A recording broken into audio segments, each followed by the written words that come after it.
Gold agree seed में बतौर research and development officer काम कर रही हूँ। आज मैं मौजूद हूँ ग्रीन गोल्ड एग्री सीड के रिसर्च एंड डेवलपमेंट फॉर्म पर मौजूद बाजरे के ट्रायल में। आप देख सकते हैं बाजरे का ट्रायल। इस दफ़ा ये ट्रायल लेट लगाया गया है, 15 अगस्त को इसकी सोइंग की गई है। इसको लगाने का मकसद ये था कि इस दफ़ा आप जानते हैं कि बेमौसमी बारिशों की वजह से जून और जुलाई के महीने में किसान भाइयों को बहुत नुकसान उठाना पड़ा है।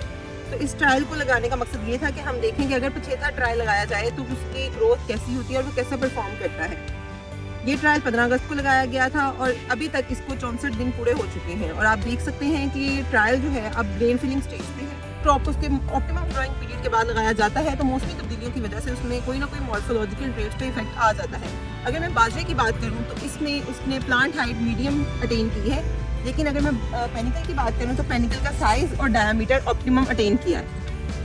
इसकी लीफ अभी भी लश ग्रीन है और आप देख सकते हैं इसको फॉडर के तौर पे भी इस्तेमाल किया जा सकता है। इस ट्रायल में भी आप देख सकते हैं ग्रीन गोल्ड के हाइब्रिड शहनशाह, सुपर शहनशाह, मरजान, हर्क्यूलस और कप्तान ने कितना अच्छा परफॉर्म किया है। उन्होंने अपना पेनिकल साइज प्रॉपर अटेन किया है और डाया भी बहुत खूबसूरत। पेनिकल का साइज आप देख सकते हैं कि 1 फीट से ज़्यादा है। ग्रीन गोल्ड हमेशा से किसानों की मुश्किलों को हल करने में पेश रहा है और इस दफ़ा भी आप देख सकते हैं कि ग्रीन गोल्ड ने बाजरे का पछेता ट्रायल लगा के किसानों की मुश्किलों को हल करने में मदद की है। Green Gold is the dream gold, the pioneer of innovation.